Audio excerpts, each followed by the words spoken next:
네, 북한의 대륙간 탄도미사일 ICBM 시험 발사 움직임이 가시화되고 있습니다. 연초부터 한반도 안보 위기감이 고조되고 있는데요. 관련 내용을 전문가와 함께 분석해 보도록 하겠습니다.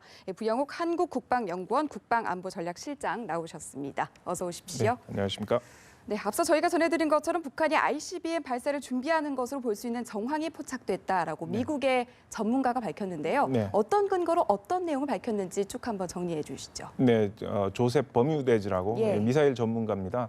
98년부터 그 북한의 장거리 미사일 발사 실험부터 계속 북한과 관련된 이런 그 소식과 분석을 하고 있는데요. 네. 이분이 그 38 로스라고 존스 홉킨스에서 운영하는 그 대북 북한의 정보 사이트인데 거기서 갈마 비행장을 언급하면서 상업용 위성 사진을 보니까 지난 3개월 동안 진입로를 새로 만들었더라. 예. 그리고 그 위에 자갈을 깔았더라. 이런 것은 과거 지난 6월에 작년 6월에 거기서 무수단 시험 발사가 8번 중에 한 번 성공한 것이 그곳이었거든요. 그러니까 무수단보다 좀 더 무거운 것이 올 거니까 자갈을 깔지 않았겠느냐. 이렇게 분석을 했고요. 네. 그리고 또 그 갈마 비행장 인근을 보니까 민가가 없어가지고 혹시 폭발하더라도 이게 그 액체 로켓은 잘 조절된 폭발물이에요. 그러니까 잘 조절되면 올라가는 것이고 잘 안 조절되면 지난번 작년에 그 무수단 실패한 것처럼 8번 중에 7번이 폭발했지 않습니까? 예. 그러니까 폭발하더라도 인근에 민가가 없어서 피해가 없을 것이다. 그래서 여기가 아마 요새 그 정비를 하는 것을 보니 여기서 할 것 같다. 그리고 또 작년에 무수단을 성공적으로 했으니까 그런 상징성도 있고 그리고 또 요새 이슈가 되는 것이 은하 로켓 이렇게 발사대를 60m 세워가지고 네. 하는 것이 아니라 이동식 그 발사대 차량 테리라고 그러는데 그것을 통해서 발사하려는 정보가 많이 나오고 있거든요. 네. 그것은 이때까지 했던 ICBM 그러니까 장거리 미사일이 아니라 새로운 유형의 것을 한다. 그것은 KN-08은 무수단과 스커드가 조합된 그런 미사일이란 말이죠. 예. 그러니까 무수단이 성공한 그곳에서 하지 않겠느냐 이런 그 암시가 있는 것이죠. 예. 그래서 갈마 비행장을 이렇게 이분이 예주의 깊게 이렇게 보고 있는 것 같아요. 네. 그래서 상업 위성 그 사진을 보면서 열심히 분석을 해놨더라고요. 네, 그런데 우리 군이 파악하기로는 지난해 여기서 수차례 북한이 미사일 발사를 했기 때문에 관련 시설이 있는 것으로 보인다라고 네네. 얘기를 했는데 우리 군의 네. 입장에 대해서는 어떻게 생각을 하세요? 이분은 그 상업용 그 위성 사진이니까 해상도가 좀 낮고 그 자기 마음대로 보고 싶은 데를 또 볼 수가 없고 그냥 예. 그 제공해주는 상업용 위성 그 회사에서 제공해주는 사진을 가지고 분석하시는 거기 때문에 그 우리 군과 미국 정보 당국은 예. 의심되는 예. 활동이 있는 곳을 전부 다 보잖아요. 예, 그렇죠. 그 재원의 그 한도 없이 그렇기 때문에 봤더니 방현 비행장에 네. 그 이동식 발사대 차량이 왔다 갔다 하는 것이 보였고 여기 그 버뮤데즈는 그것은 그런 정보는 언급하지 않고 있단 말이죠. 그러니까 방현 비행장에서 그런 이동식 발사대 차량이 있고 인원들이 막 왔다 갔다 하는 것이 보이더라. 이런 것을 봤을 때는 그쪽이 더 유력한 것이 되겠죠. 그리고 또 뭐 평남 숙천 등에서도 그렇죠. 발사할 가능성이 있다고 봤는데 여기서는 어떤 움직임이 있는 겁니까? 그러니까 평남 숙천하고 방현에서 그런 이동식 발사대 차량과 어떤 인원들의 움직임이 보인다. 이런 비슷한 것이죠. 움직임. 예, 그러니까 그런 비슷한 움직임이기 때문에 갈마보다는 그 숙천과 방현 비행장에 유력하다. 그리고 여기 하나 더 말씀드리고 싶은 것은 아까 네. 말씀드렸듯이 이때까지 북한이 장거리 미사일, 대륙간 탄도 미사일이라고 얘기할 수 있는 5,500km 이상 가는 가능성이 있는 그런 미사일 발사 시험을 6번을 했고, 예.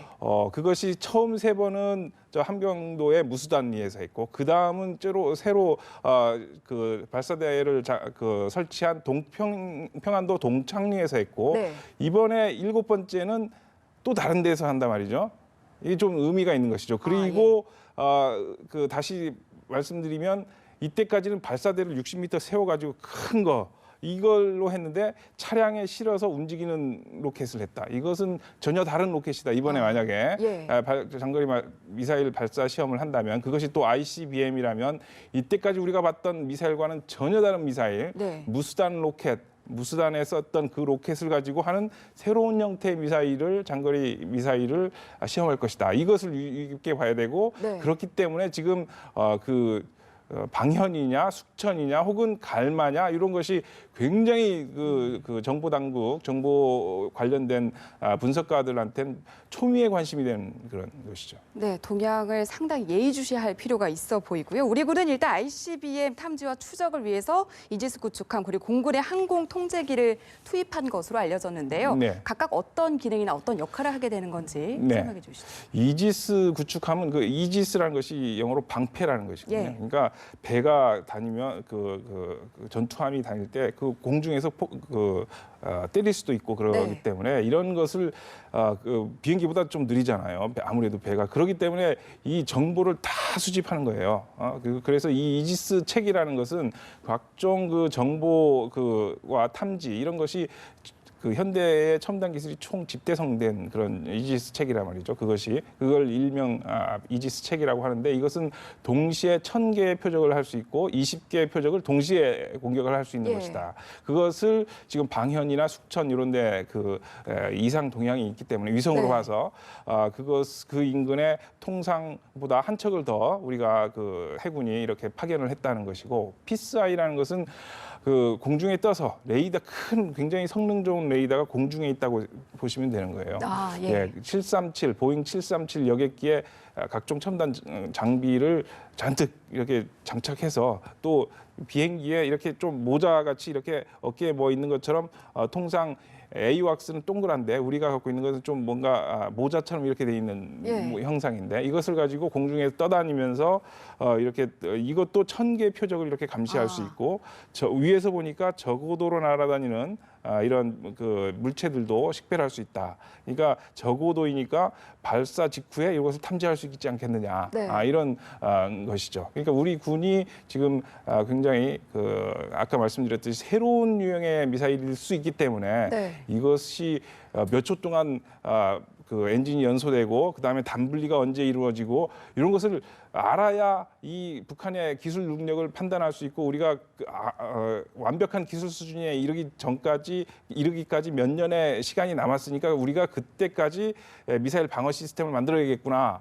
이게 계산이 나오는 거죠. 그러니까 예. 이런 것을 위해서 지금 공군과 해군이 그리고 그 각종 레이더 첨단 장비를 총동원해서 네. 감시를 하고 있죠. 네, 또 이와 별개로 미국에서는 해상 기반 X밴드 레이더를 한반도 인근에 배치한 것으로 전해졌는데요. 이건 또 어떤 역할을 하게 되는지 또 어떤 의미가 있는 건지 예. 짚어주시죠. 그 SBX 레이더는 이 예. 석유 시추선처럼 생긴 그 큰 구조물이에요. 예. 높이가 85m나 되고 축구장 몇 개 사이즈에 있는 그 구조물 위에 동그란 골프공처럼 생긴 그 레이더를 이렇게 장착을 해서 예. 바다 위에 띄어서 그러니까 뭐 웬만한 파고나 이런 거에 그 영향을 별로 안 받겠죠. 예.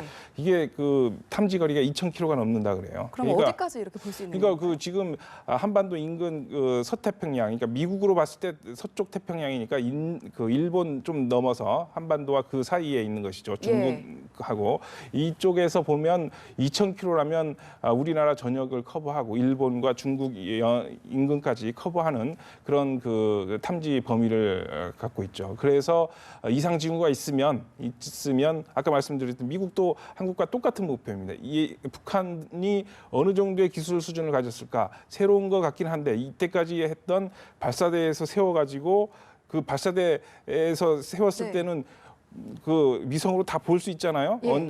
언제 단이 올라갔고 새로 또 뭐를 장착하고 이거 볼 수 있는데 이동식은 차에 싣고 와서 바로 쏠 수 있기 때문에 네. 이것을 빨리 캐치해서 얼마 정도 동안에 엔진 연소가 일어나고 어느 고도까지 올라가고 언제 단분리가 일어나는지 네. 이걸 다 그 정보 수집을 해야 될 필요가 있는 것이죠. 네, 그리고 일단 북한이 ICBM 시험 발사에 대해서 미국이 요격 방침을 밝힌 데 대해서 만약 그런 시도가 있으면 전쟁을 불사하겠다라고 네. 북한이 위협했습니다. 네. 점점 이 발언 수위가 높아지는 것 같은데요. 네. 그 의도는 어떻게 봐야 될까요? 예, 트럼프 행정부가 좀 비용에 민감한 그 정책 기조를 보였는데 예. 의외로 북한과 같이 이런 국가들이 미사일 위협을 핵 위협을 고도화시키면 최첨단 미사일 방어 체계를 구축하겠다 이거를 했거든요.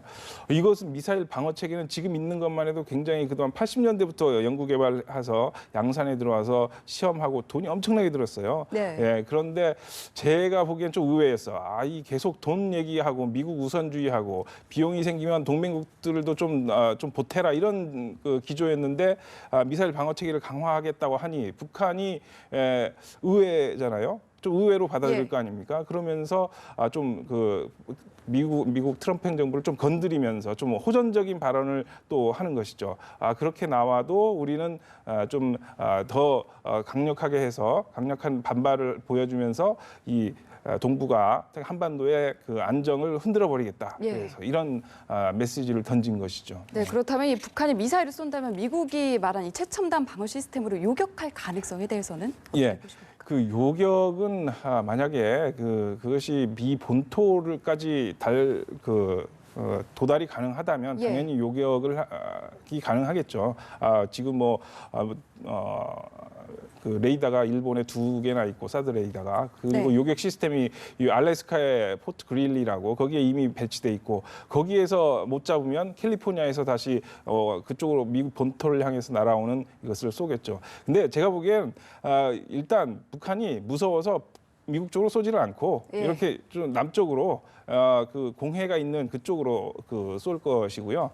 지금 시험 발사하기 때문에 뭐 탄두 장착해서 이런 짓은 안 할 것이고 그러면 완전히 전쟁 상황이기 때문에 예. 그런 것이고 지금 그래서 요격하겠다 그러면 우리는 그걸 전쟁 행위로 받아들이겠다 이런 것은 네. 약간의 신경전이라고 이렇게 좀 보여집니다. 네, 한미 정보 당국이 지금 북한의 움직임을 예의주시하고 있는 가운데 북한의 움직임 좀 더 세밀히 살필 필요가 있을 것 같습니다. 네. 오늘 말씀 여기까지 듣겠습니다. 네, 네. 고맙습니다. 감사합니다.